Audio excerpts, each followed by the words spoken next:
হযরতে মূসা আলাইহিস সালাতু ওয়াস সালাম ইবাদত করবে। যাওয়ার পথিমধ্যে মূসা আলাইহিস সালাতু ওয়াস সালাম লক্ষ্য করে দেখতেছেন একজন আল্লাহর বান্দা তার পুরাটা দেহকে মাটির নিচে ঢুকে ঢুকে কান্নাকাটি করে। পয়গম্বর জিজ্ঞাসা করে, এ বান্দা, কেন তুমি এমন ভাবে কান্নাকাটি করো? আর তোমার দেহের মধ্যে মাটি আর ধুলাবালি দিয়ে তুমি তোমার দেহটাকে বন্ধ করে রেখেছো। বান্দা ডাক দিয়া বলতেছে, অন্য কোনো কারণে এভাবে রাখি নাই। বলে, কারণটা কি? বলে, আমার আল্লাহ তাআলা দুনিয়ার লংরা লুলা আতুর ভালো মানুষ খারাপ মানুষ সবাইকে সম্পদ দেয়, কিন্তু আমার আল্লাহ আমাকে কোনো সম্পদ দেয় না। পয়গম্বর, আপনি তো আল্লাহর নবী, আপনি কোনো দোয়া করলে আমার আল্লাহ দোয়া কবুল করবেন, ফিরে দিবেন না। আপনি তো আল্লাহর পয়গম্বর, আপনি একটু খাস করে দোয়া করেন, আল্লাহ তাআলা যেন দোয়াটা কবুল করে নেয়। পয়গম্বরের সাথে সাথে ওনার সফর সঙ্গীকে নিয়ে আল্লাহর দরবারে হাত উঠিয়ে দিলেন। আল্লাহ গো, তোমার বান্দা যা চায় তুমি তোমার বান্দাটারে সম্পদ দিয়া তার কলিজা ঠান্ডা করো। বান্দা এই দোয়া করতে দেরি মূসা নবী চলে গেলেন পাহাড়ের গুহার মধ্যে 40 দিনের জন্য চিল্লা করার জন্য। পয়গম্বর হযরতে মূসা আলাইহিস সালাতু ওয়াস সালাম 40 দিন যখন শেষ হয়ে যায়, ওনার সাথে যেই বান্দা আছে ওই বান্দা সম্পদের কামনা করেছে। যাওয়ার সময় হযরতে মূসা নবী দেখতেছে রাস্তার মধ্যে অনেকগুলা মানুষ একসাথে জড়ো হয়ে গেছে। মূসা নবীর সফর সঙ্গী জিজ্ঞাসা করে, হুজুর, যে জায়গার মধ্যে আপনি দোয়া করেছিলেন এই জায়গার মধ্যে শত শত মানুষ দেখা যায়, আসেন না গো পয়গম্বর, মানুষগুলা কেন এই জায়গার মধ্যে জড়ো হয়েছে আমরা একটু দেখার চেষ্টা করি। পয়গম্বর হযরত মূসা আলাইহিস সালাতু ওয়াস সালাম আগে গেলেন, যা প্রশ্ন করলেন, এ আল্লাহর বান্দারা, একজন কি বলবা এখানে কেন এত জনসমাগম দেখা যায়? ডাক দিয়া বলতেছেন, ও পয়গম্বর, আমাদের এলাকার একজন নিম্নবিত্ত মানুষ, যার কোনো সম্পদ ছিল না, যার কোনো টাকা পয়সা ছিল না, কিন্তু হঠাৎ করে সম্পদের মালিক হওয়ার পরে ওই ব্যক্তিটা নেশা করার মধ্যে আগ্রহ হয়ে গেল। ব্যক্তিটা সব সময় নেশা করত, সম্পদের মালিক হওয়ার পর নেশার দিকে যখন ঢুকে গেছে ওই ব্যক্তি নেশাগ্রস্ত হয়ে এলাকার একজন মানুষের মাথা ফাটায় ফেলতেন, আর সেই মানুষটা ইন্তেকাল করেছে। পয়গম্বর ডাক দিয়া বলে, তো এখানে এত মানুষ কেন? বলে, সে যে মানুষটাকে হত্যা করেছে হত্যার বিচার করা হবে। এবার পয়গম্বর ওনার সফর সঙ্গীকে বলে, বাবা দেখেছো আল্লাহ তাআলা কেন মানুষকে সম্পদ দেয় না? তো তুমি তো আমার সাথে 40 দিন একসাথে চিল্লাতে ছিলা, এখন কি বলো? আমি মূসা নবী তোমার জন্য দোয়া করব, আল্লাহ সেই দোয়া কবুল করবে এবং তোমাকে সম্পদ দান করবে। উনি ডাক দিয়া বলে, পয়গম্বর, মূসা নবী, আমার আল্লাহ তাআলা যখন মনে করবেন, যখন ইচ্ছা পোষণ করবেন আমাকে কোনো কিছু দিবেন, তখন আমি সেটা গ্রহণ করব। তার আগে আমি আল্লাহর কাছ থেকে চায়া কোনো কিছু নিব না। যদি চায়া নেই, আল্লাহ তাআলা ওই ব্যক্তির মতো আমাকে অহংকারী বানাবে, সম্পদের মালিক হওয়ার পরে নেশাগ্রস্ত বানাবে, সম্পদের মালিক হওয়ার পর নেশাগ্রস্ত হইয়া আমি মানুষকে হত্যা করার জন্য যাব, মানুষকে আঘাত করতে যাব, এমন কোন সম্পদের মালিক আমি হতে চাই না। এই অলিতলা এলাকার মুসলমান, এই অলিতলা এলাকার পর্দার অন্তরালের মা, আল্লাহর কাছে কোনো কিছু চাইও না, চাইও না। বলে, হুজুর বলেন কি? আল্লাহর কাছে চাইবো না তো কার কাছে চাইবো? হ্যাঁ বান্দা, চাইলে আল্লাহর কাছে চাইতে পারো, কিন্তু আল্লাহ তো তোমার অন্তরের সকল খবর সম্পর্কে জানে। ইন্নাল্লাহা খবীরুম বিমা তা'মালুন, আল্লাহ তাআলা তোমার অন্তরের ভালো মন্দ সকল কিছুর খবর জানে। তো তুমি চাইবা কেন? তুমি ইখলাস অন্তরে ধারণ করো, একনিষ্ঠতা অন্তরে ধারণ করো, একাগ্রতা ধারণ করে 5 ওয়াক্ত নামাজের মধ্যে লেগে যাও, দেখবা আমার আল্লাহ তাআলা তোমার মনের যা ইচ্ছা আল্লাহর কাছে প্রকাশ করার আগে তোমার মনের ইচ্ছাটা আমার আল্লাহ পূরণ করবে। মুসলমান, তোমার মাঝে তো কোনো বরকত নাই, তোমার ঘরে কোনো সম্মান নাই, তোমার ঘরের মধ্যে কোনো উন্নতি হয় না। কারণটা কি? এটা কি জানো? আল্লাহর হাবিব মুহাম্মদুর রাসূলুল্লাহ সাল্লাল্লাহু আলাইহি ওয়াসাল্লাম, মদিনার তাজেদার হুজুরপুর নূর মুহাম্মদ মুস্তাফা সাল্লাল্লাহু আলাইহি ওয়াসাল্লাম নবী বলেন, উম্মত, দুনিয়ার জমিনের মধ্যে মানুষ 5টা ইবাদতের কারণে মানুষ 5টা জিনিসকে হারায় হারায় ফেলে। নবী গো কোন 5টা জিনিসের কারণে 5টা জিনিস হারায় ফেলে? নবী আমার বলে, কোন মানুষ যদি ফজরের নামাজ ছেড়ে দেয়, আল্লাহ তাআলা ওই বান্দার চেহারার নূর, চেহারার উজ্জ্বলতা, সৌন্দর্য কমায়া দেয়। 2 নাম্বার, কোন মানুষ যদি যোহরের নামাজ ছেড়ে দেয়, আল্লাহ তাআলা ওই বান্দার রুজি রোজগারের বরকত কমায়া দেয়। 3 নাম্বার, কোন বান্দা যদি আসরের নামাজ ছেড়ে দেয়, আল্লাহ তাআলা ওই বান্দার শরীরের শক্তি কমায়া দেয়। 4 নাম্বার, কোন বান্দা যদি মাগরিবের নামাজ ছেড়ে দেয়, আল্লাহ তাআলা ওই বান্দার সন্তান সন্ততি দিয়া বান্দারে কোনো কাজে লাগায় না। আর 5 নাম্বার, বান্দা যদি আসরের নামাজ ছেড়ে দেয়, আল্লাহ তাআলা বান্দার ঘুমের বরকত উঠায় নিয়ে যায়। এই জন্য আমি সবার কাছে আবদার করব, 5 ওয়াক্ত নামাজের পাশাপাশি আপনারা যদি আল্লাহ তাআলার সান্নিধ্য অর্জন করতে চান, আপনারা আল্লাহ তাআলার একটু বেশি বেশি নফল ইবাদতে মনোযোগী হয়ে যান। দেখবেন আমার আল্লাহ তাআলার কাছে নফল ইবাদতে মনোযোগী হওয়ার কারণে আল্লাহ তাআলা আপনি বান্দাটারে আল্লাহর বন্ধুতে রূপান্তর করে নিবে। আর যখন আল্লাহর কোন বান্দা যখন বেশি বেশি ইবাদত করে, নফল ইবাদত করে, তখন আল্লাহ ওই বান্দাটারে আল্লাহর আর বান্দা রাখেন না। আল্লাহ বান্দাটারে বান্দা থেকে আল্লাহর বন্ধু বানায় নেন। জোরে বলেন সুবহানাল্লাহ। এ মুসলমান ইমানদার, আল্লাহর বান্দা থেকে বন্ধু হওয়ার চেষ্টা আমরা কেউ করি না। আমরা নামাজ, রোজা, হজ, যাকাত, দান, সদকা, হালাল হারাম সব আমাদের চলে, কিন্তু আল্লাহর বান্দা থেকে বন্ধু হওয়ার জন্য আমাদেরকে কত চেষ্টা করার দরকার আমরা জানি না।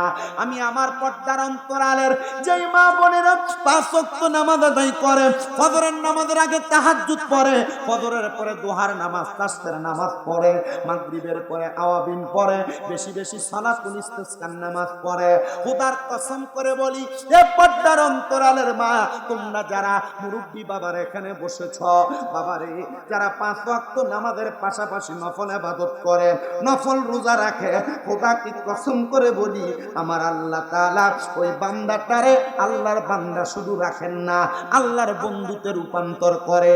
তো বন্ধুর জন্য কি না করতে পারে?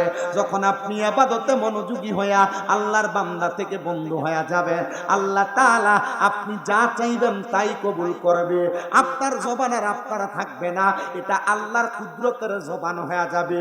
আপনার কান আর আপনার কান থাকবে না, এটা আমার আল্লাহর কুদরতি কান হয়ে যাবে। আপনার হাত পা চোখ আপনার থাকবে না, এটা আমার আল্লাহর কুদরতি হাত পা চোখ হয়ে যাবে।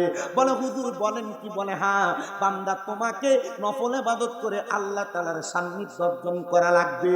সান্নিধ্য অর্জন করার জন্য আমি আপনাদেরকে আরো কয়েকটা কারগুজারি শোনায় দিব। তবে আমি আজকে আপনাদেরকে এই পাটোয়ারি বাড়িতে মরহুম শফিকুল আলম পাটোয়ারির স্মরণে এত সুন্দর ওয়াজ মাহফিল, ফাতিহার মাহফিল, ইসালে সাহাবের মাহফিল কেন হয়, এটার ছোট্ট একটা ফজিলতের কথা বলে দেই। এই এলাকার মানুষ যারা বসেছেন, আপনাদেরও তো অনেকের মা কবরে, আপনাদের অনেকের বাবা কবরে, মা বাপ কবরে আছে। আপনি তাদেরকে কবরে টাকা পয়সা দিতে পারেন না, সম্পদ দিতে পারেন না, ভালো কোনো খাবার দিতে পারেন না। পারবেন কেমনে? কবরবাসী কবরে যাওয়া থেকে আরেক জগতে পদার্পণ করেছে। প্রিয় মুসলমানেরা, কিন্তু আপনি চাইলে আপনার মা, আপনার বাবার কবরের মধ্যে আপনি কিছু ইসালে সওয়াব রেসানি পাঠাতে পারেন। হুজুর কেমন করে পাঠায় একবার বলেন না? আল্লাহর নবী মুহাম্মদুর রাসূলুল্লাহ সাল্লাল্লাহু আলাইহি ওয়াসাল্লাম নবী আমার বলেন, উম্মত শোনো শোনো শোনো, কিভাবে একটা মৃত মা বাবার জন্য তাদের সন্তানেরা সওয়াব রেসানি করবে। বলে কিভাবে? বলে যখন কোনো সন্তান তাদের মা বাবার জন্য সওয়াব রেসানি করার চেষ্টা করে, তখন আমার আল্লাহ তাআলা ওই সন্তানের মা, ওই সন্তানের বাবা, ওই সন্তানের দাদা, ওই সন্তানের দাদি, আহলে আওলাদ বংশের মানুষ যারা কবরে, ওই কবরবাসীদের রূহগুলাকে আমার আল্লাহ উন্মুক্ত করে দেয়, ছেড়ে দেয়। ওই রূহগুলা তখন এলাকাতে আগমন করে, আয়েশা দেখে কোন সন্তান তার মার জন্য দোয়া করে, কোন দাদা তার দাদির জন্য, কোন নাতি তার দাদা দাদির জন্য দোয়া করে, কোন নাতি তার নানা নানির জন্য দোয়া করে, আহলে আওলাদের জন্য দোয়া করে। দোয়া করার পরে ওই কবরবাসী তখন যখন কবরে ফিরে চলে যায়, যা দেখতে পায় আমার আল্লাহ তাআলা ওই বান্দার কবরটারে নাজাত দিয়া দিছে। প্রশ্ন করে রব্বে কারীম আল্লাহ, কবরটারে কেন আপনি নাজাত দিলেন এভাবে? আল্লাহ তাআলার ফেরেশতারা জবাব দেয়, কারণ হলো একটা। বলে কোন কারণ? বলে তুমি দুনিয়ার জমিনের মধ্যে এমন কিছু ওয়ারিসদার রেখে এসেছো, যেই ওয়ারিসদাররা তোমার জন্য এসালে সওয়াব করে দোয়া পাঠাইছে। আল্লাহ আমি এখান থেকে তাদের জন্য ওয়া মাগফিরাতুল লাহুমা কামনা করি, আল্লাহ আপনি তাদেরকে মাফ করে দেন। আল্লাহ তাআলার সাথে সাথে আপনি কবরবাসীর জন্য দোয়া করেছেন, যেহেতু কবরবাসীকে আল্লাহ মাফ করে দেয়, তখন ওই ব্যক্তি আপনার জন্য দোয়া কামনা করে, আল্লাহ তখন আপনাকেও মাফ করে দেয়। শুধু তাই না মুসলমানেরা, শুনেন অন্তরের কানটা লাগায়া, আমার আল্লাহ পাকের পেয়ারা হাবিব বলে, আর যখন কোনো মানুষ দুনিয়ার জমিনে আইসা দেখে তাদের মা, তাদের বাবা, তাদের সন্তান, তাদের আহলে আওলাদ, তাদের নাতি নাতকুরেরা তাদের জন্য দোয়া করে না, এরা ফিরে যায় কবরের মধ্যে দেখতে পায় এদের কবরের মধ্যে কঠিন আযাবের শিকার। আল্লাহ গো, এত কঠিন আযাব আমরা সহ্য করতে পারবো না। পাশের কবরের মানুষের আযাব মাফ, কিন্তু আমার কবরের আযাব কেন মাফ করা হয় না? আমার আল্লাহ জানে দেয়, ফেরেশতারা জবাব দেয়, তুমি এমন কোন আওলাদ দুনিয়াতে রেখে আসো নাই যে আওলাদ তোমাদের জন্য দোয়া কামনা করবে, তোমাদের জন্য মাগফিরাত কামনা করবে। এবার আপনারা বলেন, যদি একজন আওলাদ, একজন সন্তান, একজন নাতি নাতকুর বংশের মানুষের জন্য দোয়া করলে আল্লাহ বান্দার দোয়াগুলা মাফ করতে, দোয়াগুলা কবুল করে বান্দারে মাফ করতে পারে, আমরা এমন একজন আওলাদ যারা আমাদের জন্য দোয়া করবে আমরা দুনিয়াতে রাইখা যাইতে চাই কি চাই না? আল্লাহ কবুল করেন, জোরে বলেন আমিন। আল্লাহুম্মা সাল্লি আলা মাদনা বিয়ানা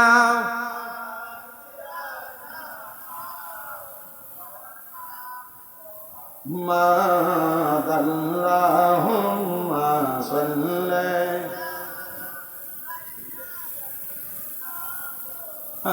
মাদনা বিয়ানা মাওলানা।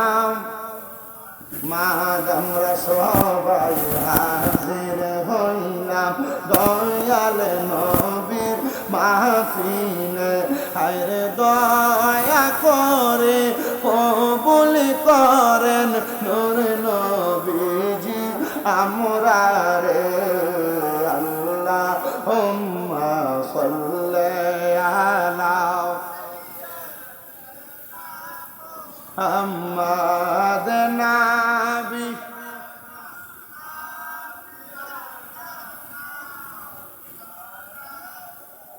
অন্তর কাঁপে ডরে ডরে যাইতে সোনার মদিনায়, হায়রে ঘর বাড়ি আর লয় না মনে, লইয়া যাও না মদিনায়। আল্লাহ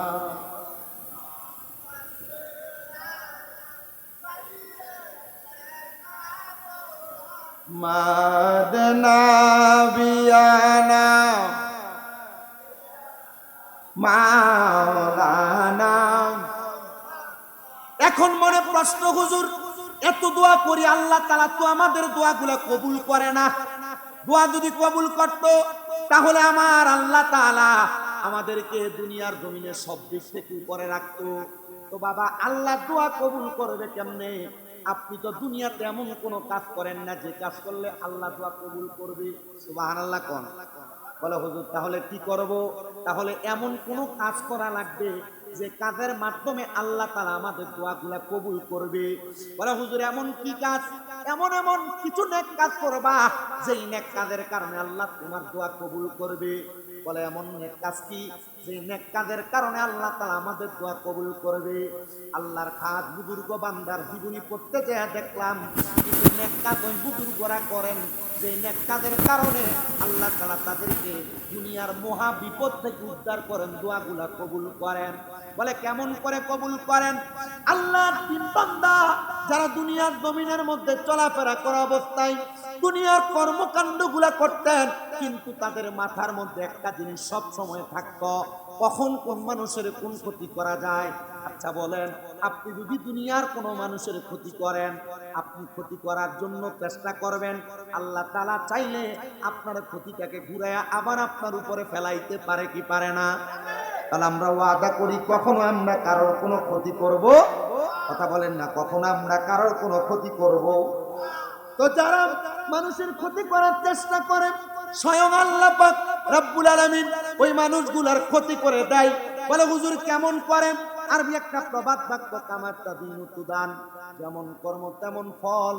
ও বাবা শুনুন অন্তরের কান লাগায়া, ওই তিনজন বান্দা আগামীকালকে কার কোন ক্ষতি করবে, তারা একসাথে বসে বসে মানুষের ক্ষতি করার জন্য তারা একসাথে পরামর্শ করতেন। তো যখন পরামর্শ করেন মানুষের ক্ষতির যন্ত্রণায়, মানুষ বলেন তারা তিনজন আমাদেরকে ক্ষতি সাধন করাইতেছে, আসো কোন জায়গার মধ্যে বসে আমাদের ক্ষতির চেষ্টা করে, আমরা একটু তাদের ক্ষতি করার প্ল্যান করার পরামর্শ করার জায়গাটা দেখি। তো এলাকার মানুষ একদিন লক্ষ্য করে ঘুরতে ঘুরতে তাদের ক্ষতির প্ল্যান করার জায়গায় উপস্থিত হয়ে গেলেন।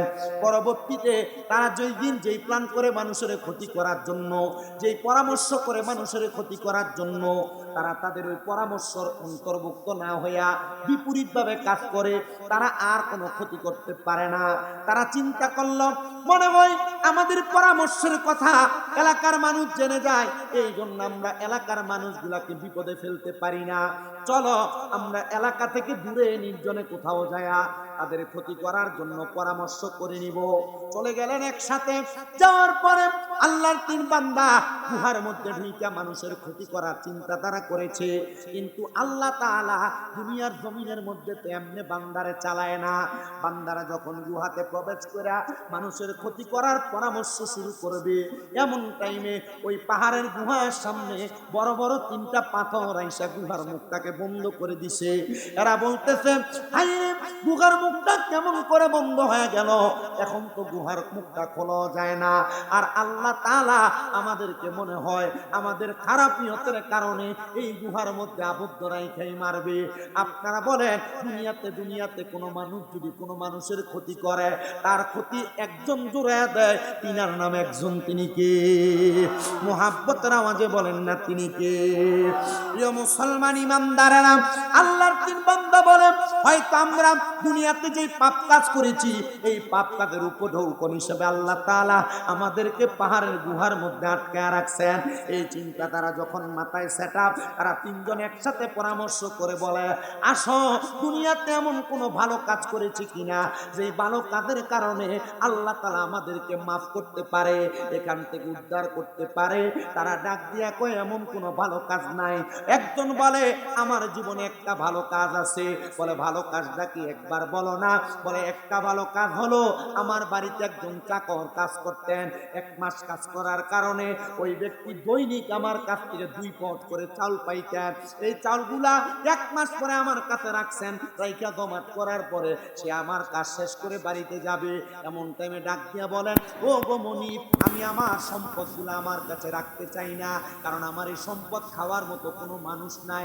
আমি আমার সম্পদগুলা আপনার কাছে আমানত রাখলাম। আমানত বুঝুন তো আপনারা, মানে আমি আপনার কাছে কোনো কিছু দিলাম, এটাকে আপনি নড়চড় করবেন না, ভাঙবেন না, এটা আপনি আপনার কাছে রেখে দিবেন।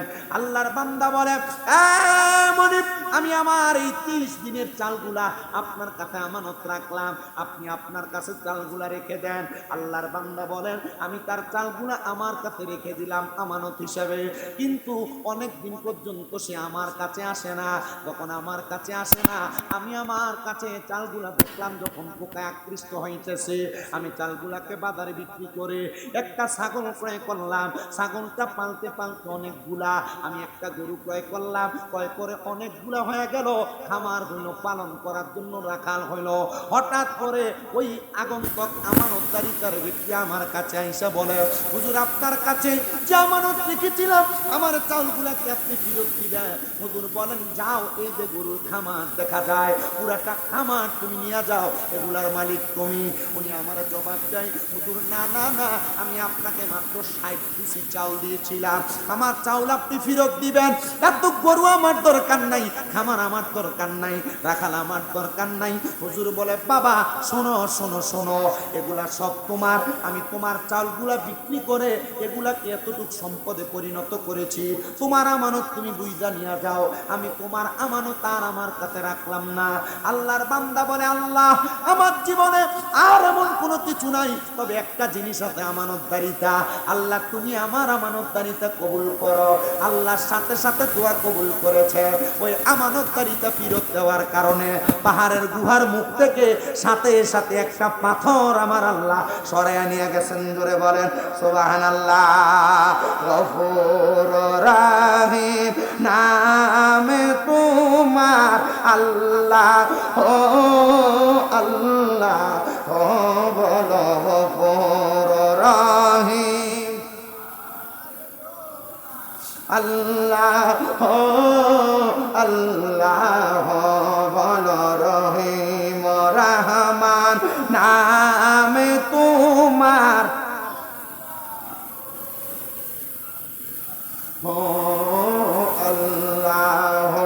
তুমি পাহাড় ভাঙ্গা সাগর করো, আবার সাগর বইরা নগর করো গো।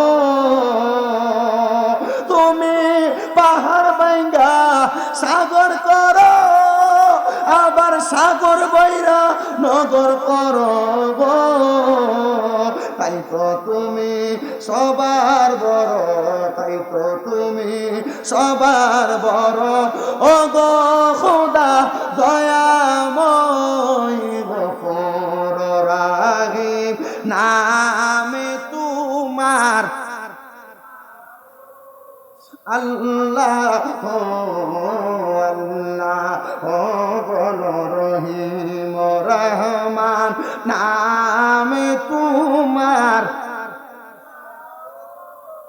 আল্লাহ, আল্লাহ, ও বলো রহিম আল্লাহ, ও আল্লাহ, ও বলো গফুর রহিম।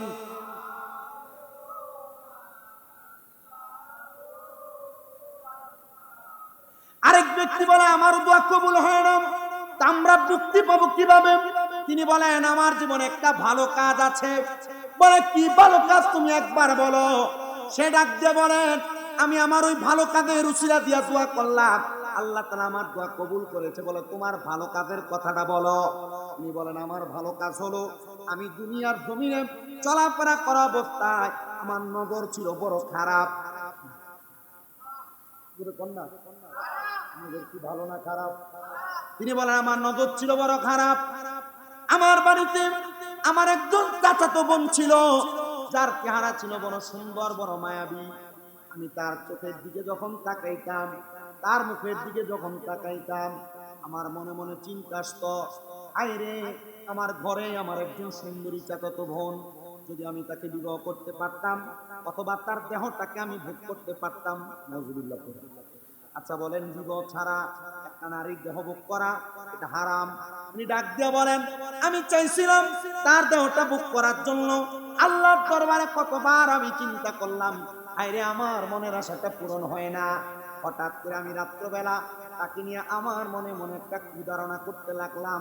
যখন আমি কুধারণা করতে লাগলাম, এমন টাইমে গভীর রজনীতে আমার ঘরের দরজার সামনে এসে কে জানি ডাক দেয়। ঘরের দরজাতে ডাক দেওয়ার পর আমি ঘরের দরজাটা খুললাম, দেখলাম আমার সুন্দরী চাচাতো বোন আমার ঘরের দরজার মধ্যে। আমি প্রশ্ন করলাম, কি গো আমার বোন, এত রাত্রে তো তুমি আমার ঘরে আসার কথা না, তুমি আমার ঘরের দরজায় কেন? সে আইসা আমার ডাক দিয়ে বলেন, ভাই আপনার ঘরের দরজার মধ্যে গভীর রজনীতে আসার আমার একটাই মাত্র কারণ। বলে কারণ কি, কোনটা বলো?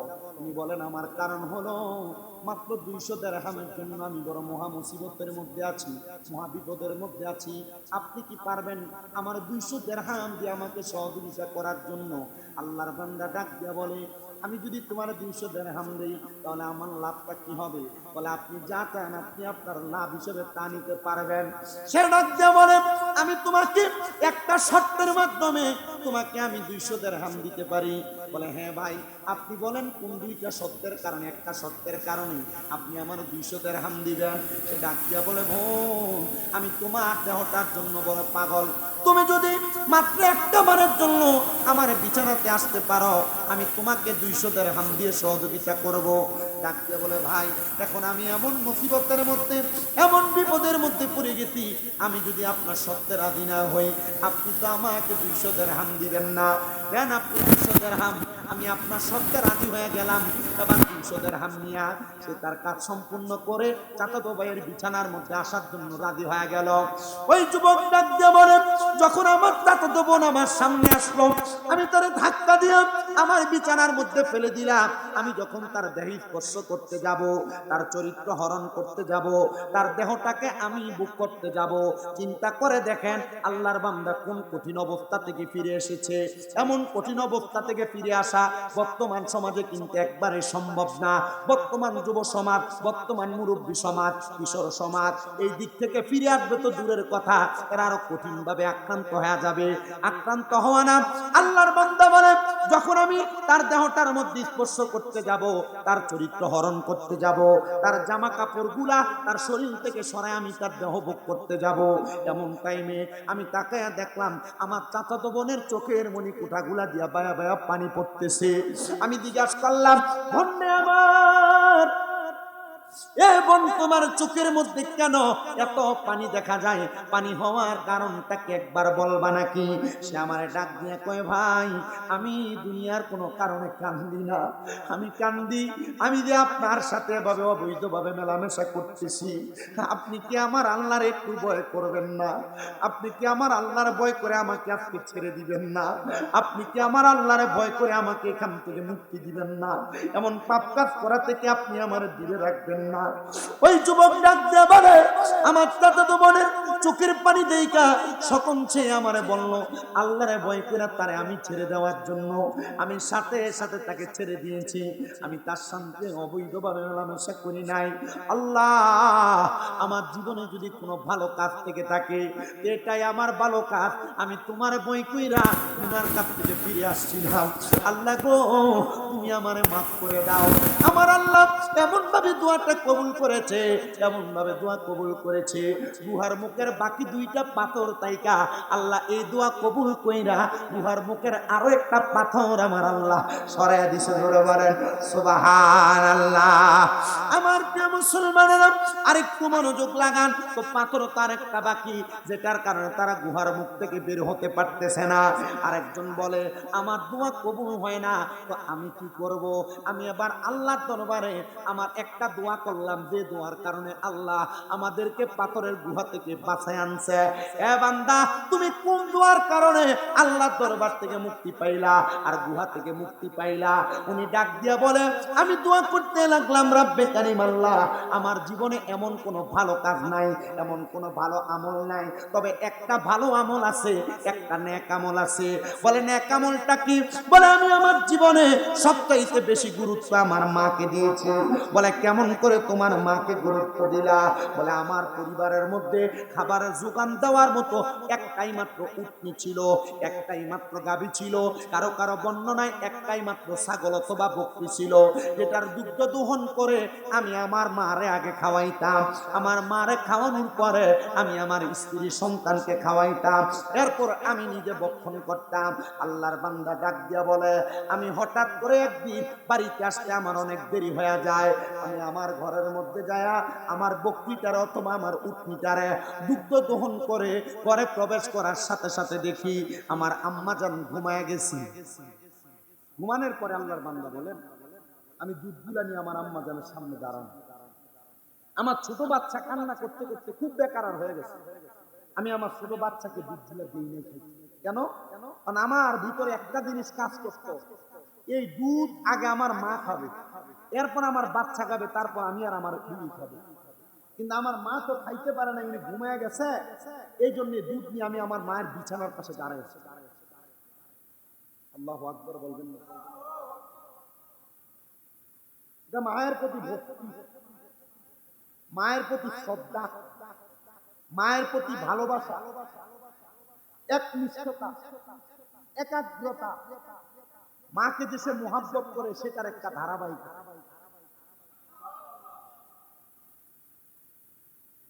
আল্লাহর বান্দা বলেন, আমার আম্মা জান গভীর রজনীতে ঘুম অবস্থায় হঠাৎ করে যখন ঘুম থেকে জাগ্রত হয়ে গেলেন, এমন টাইমে আমার মা আমারে ডাক দিয়া বলেন, সন্তান তুমি কি দুধ আহার করো নাই? মা না, তোমারে আহার করে আর তারপরে আমরা আহার করব। আমার মারে দুধ পান করায় আমি আমার ছোট বাচ্চাটারা দুধ পান করে, তারপর আমরা আমরা স্বামী স্ত্রী দুইজন দুধ পান করেছি। আল্লাহ গো, আমার জীবনে এমন কোন নেক আমল নাই, তবে একটাই মাত্র নেক আমল, আমি আমার আম্মা জানকে গুরুত্ব দিয়েছি। আমার আম্মাকে খাওয়ানো ছাড়া আমি দুনিয়ার কাউরে আর খাওয়াই নাই। আল্লাহ গো, তুমি আমার দোয়াটা কবুল করে নাও।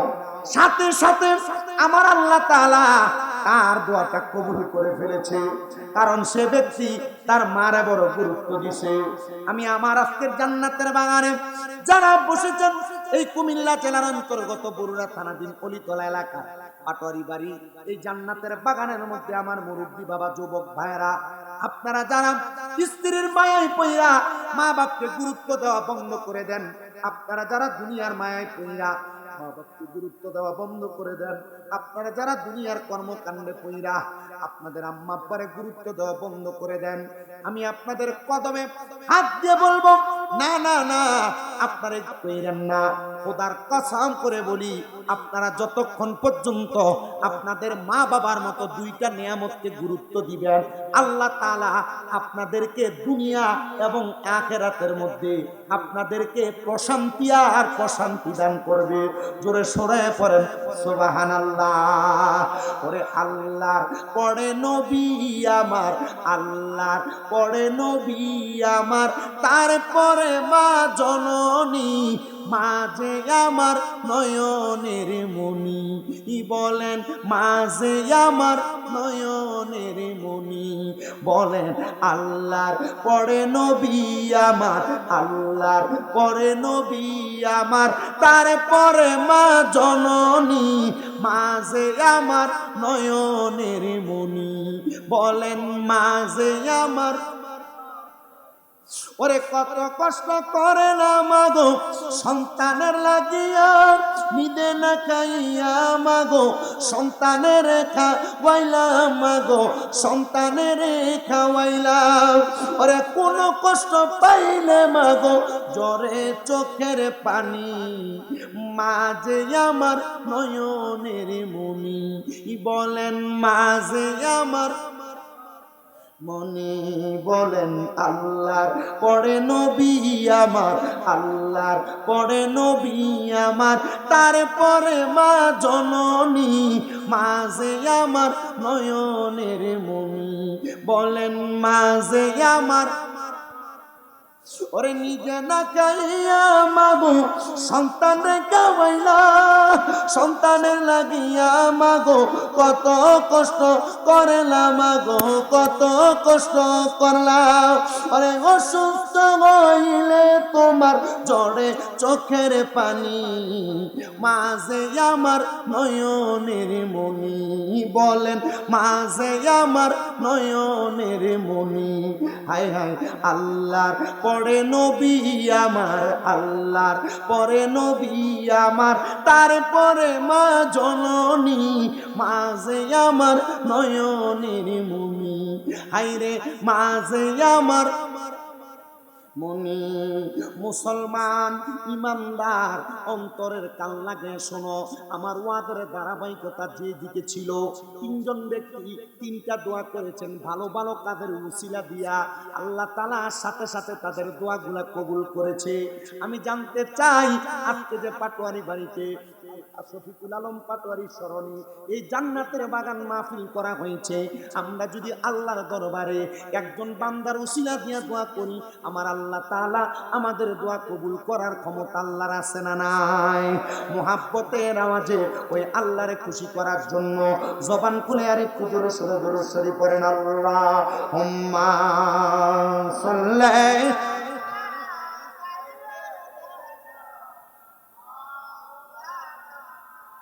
মুহাম্মাদ ওয়া আলা আলি সাইয়্যিদিনা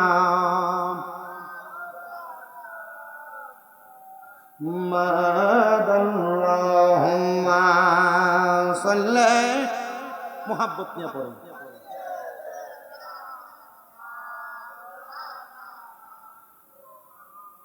ওয়া আলা আলি সাইয়্যিদিনা।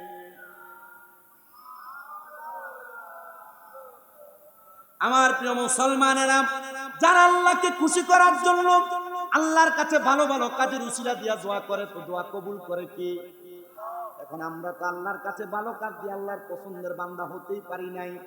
আল্লাহর পছন্দের বান্দা হয় যারা শয়তান ভয় পায় তাদের কি? আল্লাহর পছন্দের বান্দাদেরকে ভয় পায় কি? শয়তানের পছন্দের বান্দারে বুঝে আল্লাহ। আল্লাহর পছন্দের বান্দারে ভয় পায় কি? জোরে কর না। এলাকাতে মারামারি, এলাকাতে কাটাকাটি, এলাকাতে ঝগড়া ফাসাদ, এলাকাতে দ্বন্দ্ব, একজন আরেকজনের আঘাত, একজন আরেকজনের মাল চুরি, একজন আরেকজনের সাথে দ্বন্দ্ব, একজন আরেকজনের সাথে হাতাহাত, একজন আরেকজনের সম্পদ চুরি দখল করা, একজন আরেকজনের উপরে মিথ্যা অপবাদ দেওয়া, জায়গা সম্পদ দখল করা, এগুলা চলে কিনা? চলে কিনা? এখন আপনার কাছে যদি প্রশ্ন রাখি, এলাকাতে নামাজি আছে কিনা, রোজাদার আছে কিনা, অস্কারি আছে কিনা, যাকাত দেনেওয়ালা আছে কিনা, আপনার কাছে যদি প্রশ্ন করি দান করার মানুষ আছে কিনা, মানুষকে ভালোবাসে, মানুষকে মুহাব্বত করে এমন মানুষ আছে কিনা, সব আছে। শয়তান কই আছে? শয়তান যেটা সন্ত্রাস, যেটা মারামারি করে, যেটা দ্বন্দ্ব করে, যেটা মানুষের সম্পদ দখল করে, যেটা মানুষকে অত্যাচার করে, যেটা মাদক নিয়ে চলাচল করে, এটার লগে শয়তান না, কারণ এটা নিজেই শয়তান। এটা নিজেই কি? যে জুলুম করে এটা নিজেই কি? যে সুদ খায় এটা নিজেই কি? যে হারাম খায় এটা নিজেই কি? যে মানুষের ভূমি দখল করে এটা নিজেই কি? যে সান্দাবাজি করে এটা কি? শয়তান কি? শয়তান ভাটোয়ারি বাড়ির মাহফিলের গেইটে, শয়তান অলিতলার মসজিদের গেইটে, শয়তান অলিতলা দরবার, ফুলবাস দরবার, আশেপাশে দরবারের দরজার দরজা। মহুজুর কি কম? মসজিদের দরজায় শয়তান, মাহফিলের দরজায় শয়তান, দরবারের দরজায় শয়তান, নামাজির কাছে শয়তান, রোজাদারের কাছে শয়তান। আরে বলেন কি? বলে হ্যাঁ, কারণ যারা শয়তানি করে শয়তান এদেরকে ধোঁকা দেওয়া লাগে না, যারা ইবাদত করে শয়তান এদেরকে ধোঁকা দেওয়ার জন্য মসজিদের দরজায়, দরবারের দরজায়, নামাজিদের কাছে, রোজাদারের কাছে, হজকারীর কাছে, ইবাদতকারীদের কাছে কাছে ঘুরে কখন তারে ধোঁকা দিয়া নামাজ থেকে দূরে রাখা যায়, রোজা থেকে দূরে রাখা যায়, আল্লাহওয়ালাদের থেকে দূরে রাখা যায়। হাজার চেষ্টা করলো মুসলমান ইমামদার যারা, সুন্নি যারা, এদেরকে আল্লাহওয়ালাদের কাছ থেকে দূরে নেওয়া শয়তানের সম্ভব না। ডান হাত করে বলেন ঠিক না বেঠে? আল্লাহু আকবার।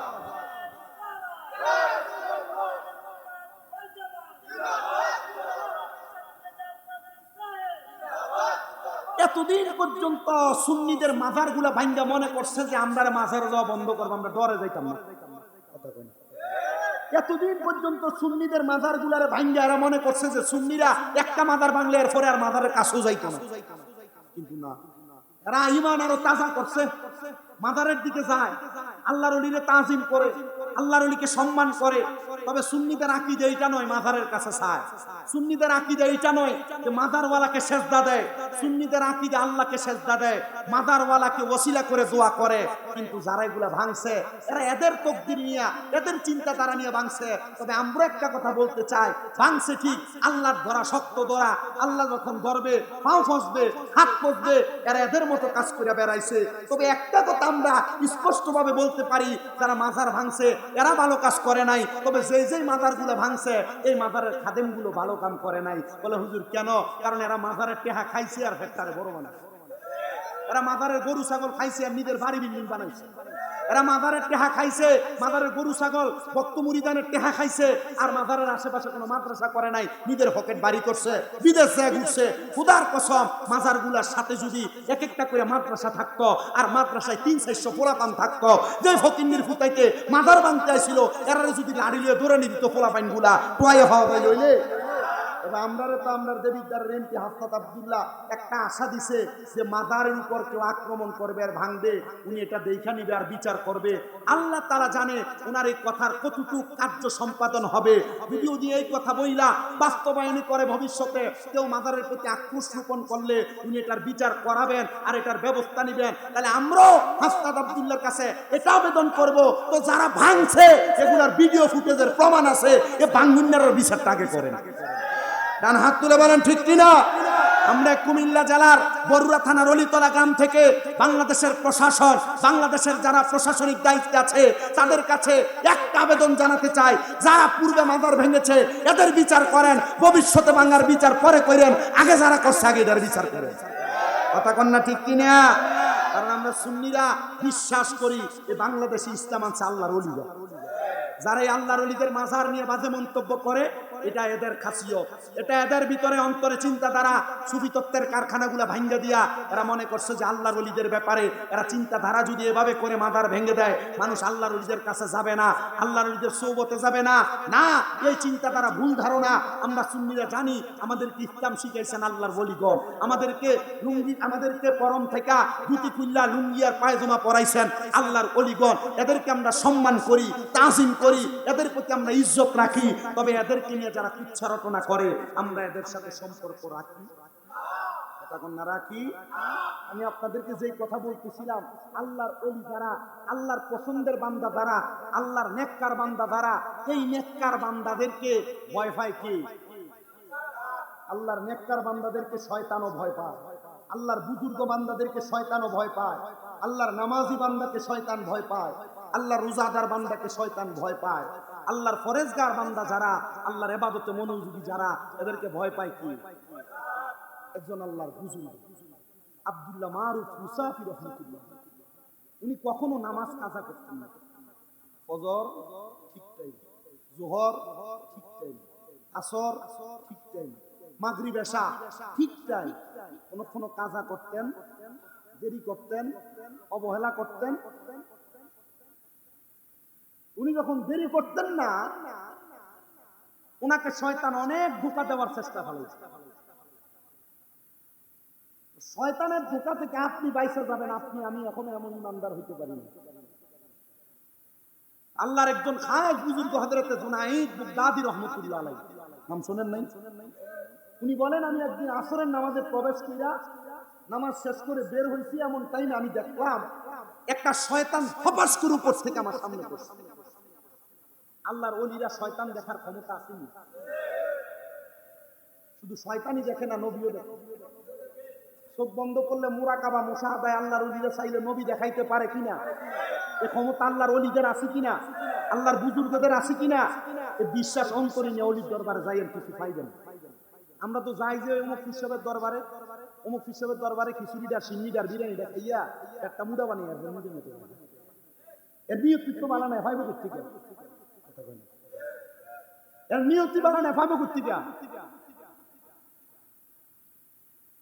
হযরতে জুনায়েদ বাগদাদী রাহমাতুল্লাহ আলাইহি তিনি বলেন, আমি আসরের নামাজ পড়ে বের হইলাম, আমার সামনে একটা শয়তান হতাশ করে পাস। আমি দেখলাম যে সে পয়রা উঠতে পারতেছে না। আমি দিয়ে গেলাম, এই শয়তান, এভাবে যে পড়ে রইলা উঠতে পারো না, কারণ কি? শয়তান বলে জীবনে অনেক মানুষকে ধোঁকা দেওয়ার চেষ্টা করছি, এমন শক্ত তাকওয়াবান, এমন শক্ত ইখলাসওয়ালা কোন বান্দা আমার জীবনে দেখি নাই যে বান্দা তোমার দোস্ত হযরত আব্দুল্লাহ মারুফ মুসাফি। সোনাত বাগদাদি ও আমার বন্ধুরে ধোঁকা দিবার লেগে গেছিলা, সম্ভব না। কারণ আমার বন্ধু আল্লাহর বুজুর্গ একজন বান্দা, আল্লাহকে খুশি করার জন্য অসংখ্য চেষ্টা করে। তো কেন গেছিলা ধোঁকা দিতে একটু বলো। বলো তোমার বন্ধুর একটা খাসিয়ত, তোমার বন্ধু 5 ওয়াক্ত নামাজ সব সময় রেগুলার আদায় করে এবং কাজা করে না।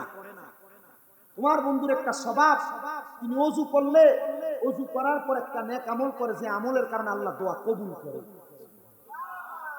বলো তো আজকে কোন দোয়ার কারণে তুমি এভাবে পড়লা? আজকে কোন দোয়ার কারণে এভাবে পড়লা? শয়তান ডাক দিয়া বলতেছেন, এ জুনায়েদ বাগদাদি, আপনাদের কি কষ্ট হইতেছে?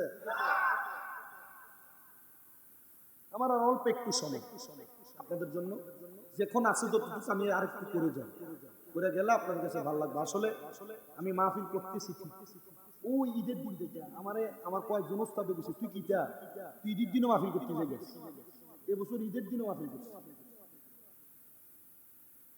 এটা আল্লাহ তাআলার একটা ফয়সালা। মাহফিল কমিটি আমারে ঈদের পরের দিন অনেক বছর ধরে চাইতেছে, 3 বছর 4 বছর পরে না পাওয়ার কারণে আমার বলছি যে হুজুর ডেটটা আমাদেরকে আপনি 21 তারিখই দেন, আমি তো যদি রোজা 30টা যাতে দেয় ঈদ আপনাদের ঈদের দিন মাহফিল করবো। হুজুর যাক আমরা ঈদের দিনে, এটা কোয়াতে তো ঈদের দিনে মাহফিল করতে যাওয়া লাগছে। এই একটা না পর্যন্ত চলতেছে, কালকে চলে যাব বিজয়নগর, এরপরের দিন আবার হবিগঞ্জ, এভাবে রানিং চলবে কয়েকদিন। এটা মোটামুটি আল্লাহর ফয়সালা, আল্লাহ ভালো যায়। আপনারা যারা এখানে বসছেন আল্লাহ তাআলা আপনাদের আশা পোশাকে যেন কবুল করে নেন। আমি যা বলতেছি বলার মধ্য থেকে যা শিখতেছেন, এই শিক্ষা থেকে যেন আল্লাহ তাআলা আমাদেরকে কিছু আমল করার তৌফিক দান করেন। এতটুক মাইনে রাখেন। হয়তো আপনারা অনেকে এখানে বসছেন যারা আমার ফেসবুকের একটা বিষয় নিয়ে অনেকের মনে প্রশ্ন আছে, আমার অনেক বেড়া দিয়েছে হুজুর আপনি উল্টে কেন দিলেন না? আমি কিছু বাপের বয়স, আমি এগুলার দিকে যাইতেছি না, আপনি বিদ্যুৎ কামড় দেন। আমি মাহফিলে আমি দেওয়ানের আগে মাহফিল কোনো বিজুতা দিয়ে বেরিয়ে গেছি। আমি এটা নিয়ে আমি নিজে কিছু কই না, আমার জিজ্ঞেস সামনে মুরব্বী মানুষ সুরা ফাতার কথা জিজ্ঞেস, আমি কইছি যে আমি এর লেগেছি, আমি মূলত এটা জিজ্ঞেছি এটা লেগে আমি এরা কষ্ট করছি। আমার আম্মার অসুস্থতা নিয়ে সমালোচনা করতেছি, আমারে কইছে যে তোর মাথায় কুমিল্লা, আমি তোর মার খবর জানি। আমার এটা বলার পরে আমি কইছি যে তো জানেন না তো সমালোচনা করছি, এটা করার পরে তো জানেন তো। আমি কইছি কল দিচ্ছি 24টা আপনার মোবাইলের সমালোচনার জন্য, পিকআপ বাইরে বেরিয়ে কল দিচ্ছি, এমনি কইছি এটা যে কইছি দেখতো আবার আমি এটা বইলা দিচ্ছি, এগুলা ছাড়া যাবে না। আমি সবাইকে বলছি, কারণ আমি আমার পরবর্তী মাহফিলে অনেক জায়গায় এটা বইলা দিচ্ছি। কেন? কারণ এগুলা নিয়ে যদি আবার সোশ্যাল মিডিয়ায় কথা হয়, একজন কেউ এবারে বালা কয়, কেউ আমারে বালা কয়, কেউ এবারে খারাপ কয়, কেউ আমারে খারাপ। আমার কথা হলো কেউরে বালা কোনের দরকার নাই, কেউরে খারাপ কোনের দরকার নাই, সমালোচনার দরকার নাই। কথা কি বুঝতে পারছেন? আমি এতটুকু বুঝি, আমি এটা মাইনে নিছি। বাপের বয়সী মানুষ আমাদেরকে স্কুলে এমন দিয়েছে, ফিরতে ফিরতে মাদ্রাসা টুঙ্গি দিল, মারতে মারতে পাঞ্জাবি ছিঁড়া লাগছে, একটা থাপ করে আমার জন্য আল্লাহর পক্ষ থেকে আমার এমনি বড় বড় আলেমরা করছে যে তুমি যদি চুপ থাকো এটা তোমার জন্য সমাজে আল্লাহর পক্ষ থেকে বড় নিয়ামত পাবে, নিয়ে জন্য আল্লাহর পছন্দ নিয়ে জন্য সাবধানে, এটা নিয়ে কেউ কোনো সারা যাবে দাবি দিয়ে যাবে। কথা কি বুঝতে পারছি? আমি একবার বলি আল্লাহর আমি যে কথাই ছিলাম, আপনি মাওলার হয়ে যান, দেখবেন আপনার দুনিয়া কঠিন হইলেও সহজ হয়ে যাবে, ঠিক না? কঠিন হইলো এটা সহজ হয়ে যাবে। তো যে কথাই ছিলাম, এই কথা হইলো আপনি মাওলার হয়ে গেলে আপনার ইবাদত, আপনার কর্মকাণ্ডরে ভয় পাইব কি? আল্লাহ। শয়তান কে খাবে? শয়তান। তো শয়তান যে ভয় পাইবো এবার আল্লাহরে বুঝুর কর ব্যাপারে জুনায়েদ বাগদাদি জিজ্ঞাসা, তুমি আজকে কি কাম করছো যেটার কারণে তুমি আসার খেয়ে পড়লা? শয়তান কয় আপনার বন্ধু হযরত আব্দুল্লাহ মারুফ মুসাফি রাহমাতুল্লাহ আলাইহি, উনি ওযু করছে, আমি ওনাকে ওযুখানার ভিতরে মানে গোসলখানা ওযুর যে গাটলা আছে পুকুরে আমি পিছলে ফালাই দিছি। উনি পিছল থেকে উঠা ওনার কাপড় পরিষ্কার করে মসজিদে দিয়ে যাইবো, আমি ওনার কান্দের উপরে ছাপ দিয়ে বসছি। কে কয়? শয়তান কয় আপনার দোস্তের উপরে ছাপ দিয়ে বসছি। ছাপ দিয়ে যেহেতু দোস্তের উপরে বসছ, কারণটা কি? বলে বুঝছিলাম উনি যেন আজকে নামাজটা একটু দেরি করে পড়ে, আর আসরের নামাজের সময় তো কম, উনি যেন এটা কাঁচা করে তবে আপনার দুস্তরে আমি কাজ করতে পারি নাই, নামাজ কাদা আমি করাইতে পারি নাই। বলে নামাজ কাদা করাইতে পারো নাই কেন? কেন কেন কারণটা কি বলো? বলে আপনার দোস্ত অজু কইরা উইঠা দাঁড়ায়া ডান হাতের শাহাদাত আঙ্গুলটা উপরের দিকে উঠায়া পড়ছে, আশহাদু আল্লা ইলাহা ইল্লাল্লাহু ওয়াহদাহু লা শারীকা লাহু ওয়া আশহাদু আন্না মুহাম্মাদান আবদুহু ওয়া রাসূলুহু। আপনার দোস্ত আকাশের দিকে তাকায়া শাহাদাত আঙ্গুলটা উপরের দিকে উঠায়া তার জবান দ্বারা এই কথাটা বলছে। শুনেন, ওনার শাহাদাত আঙ্গুলটা যখন উপরের দিকে উঠায়, আল্লাহর কসম ওই বুজুর্গ বান্দার শাহাদাত আঙ্গুলের ধাক্কা আমি শয়তান সহ্য করতে পারি না।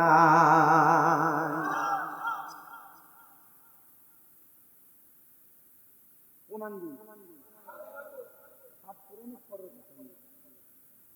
অনেক পরের কথা, শুধু একটা শাহাদাত আঙ্গুলের ধাক্কা শয়তান সহ্য করতে পারে না কোনো বুজুর্গ বান্দা। আমাদের কেমন বুজুর্গ হওয়ার দরকার আছে না? এমন নামাজি হওয়ার দরকার আছে না?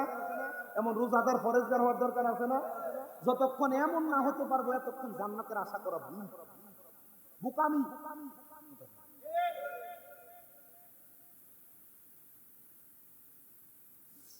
আমার প্রিয় মুসলমানেরা শোনো,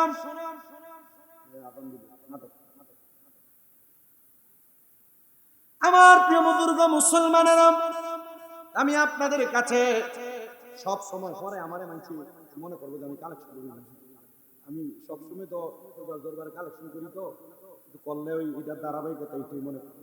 কিন্তু আমি গতবার নিয়ে আগের বার কালেকশন করছি, এই কালেকশন তো পাওয়া গেছে। আমি একটা ছোট্ট কথা বলে যাবো, এটা থেকে আপনারা কে দিবেন এটা আপনারা ফয়সালা করবেন। বনু কুরাইজার এক মহিলা রাহমাতুল্লিল আলামিন নবীর দরবারে এসে প্রশ্ন করছি, ইয়া রাসূলুল্লাহ, আমার মা বাবা আমার অনেক সম্পদ দিয়ে গেছে, কিন্তু আমার এই সম্পদগুলো পড়ে আছে, আমার মা কবরে কেমন আছে আমি জানি না, এই সম্পদ থেকে আমি যদি আমার মায়ের জন্য আল্লাহর রাস্তে কিছু ব্যয় করি, আল্লাহ কি আমার দোয়া কবুল করবেন? নবীজি বলেন, তো নবী আপনি বলেন আমি আমার মায়ের পক্ষ থেকে কি করলে আল্লাহ তাআলা আমার মারে মাফ করবে? তখন বলছে যে তুমি তোমার আম্মা জানের জন্য পানি দান করো। কি দান করো?